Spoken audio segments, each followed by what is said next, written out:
ఏంటంటే హంపి ఏరియాలో అంత రాక్స్ ఉంటాయి. యెస్. ఆ రాక్స్‌ని ఇది చెక్కే కదా గుహలు అవన్నీ తయారు అవునవును. చేశారు.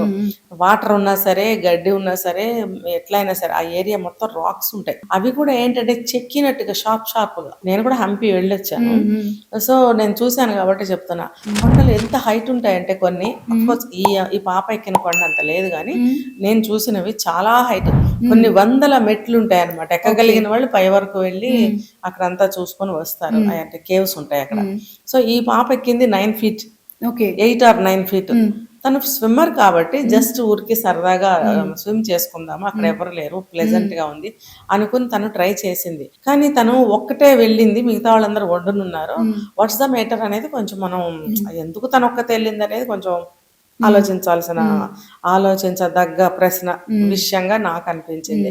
తను ఒక్కతే వెళ్ళకుండా ఉండాల్సింది. ఆ చుట్టుపక్కల ఎవరన్నా ఉంటే ఆ ఏరియా అసలు ఏంటి, దాని లోతు ఎంత, అక్కడ కింద వాటర్ డెప్త్ ఎంత ఉంది, లేకపోతే రాళ్ళు ఉన్నాయా, మట్టి ఉందా, రాక్స్ ఉన్నాయా అనేది ఎంక్వైరీ చేసుకుని వెళ్ళాలి ఎవరైనా సరే. యెస్. నేను చూసాను ఆ వీడియో. కింద కింద డైవ్ చేయలేదు, తను దూకింది. దూకటమే మళ్ళీ ఒక హాఫ్ సెకండ్‌లో పైకొచ్చింది. మళ్ళీ స్విమ్ చేసింది. అరే నేను వండర్ అనమాట. తను స్విమ్ కూడా చేసింది.